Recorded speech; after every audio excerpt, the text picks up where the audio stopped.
In this tutorial, I'm going to show how to use Revit to render images. So once you have a 3D view that is established, you're going to hit under the View tab, Render.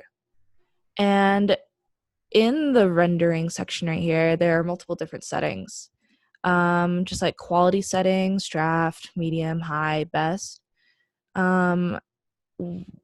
Depending on the quality setting that you choose is how long it'll take to render and how good the rendering will end up being. Now, another thing that you want to do is have your output setting be screen, and for lighting, put sun only. You don't want artificial lighting for an exterior view.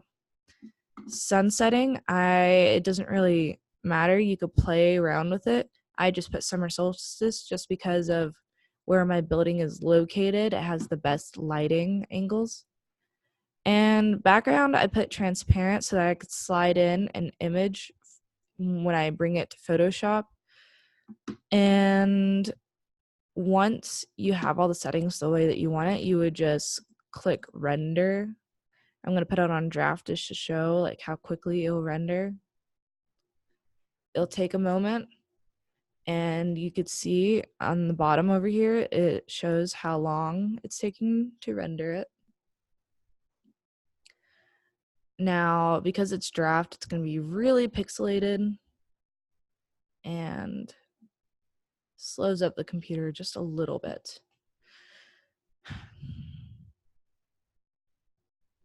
But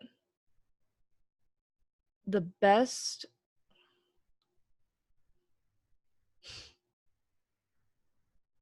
I prefer using cloud render, but not everyone has access to the cloud.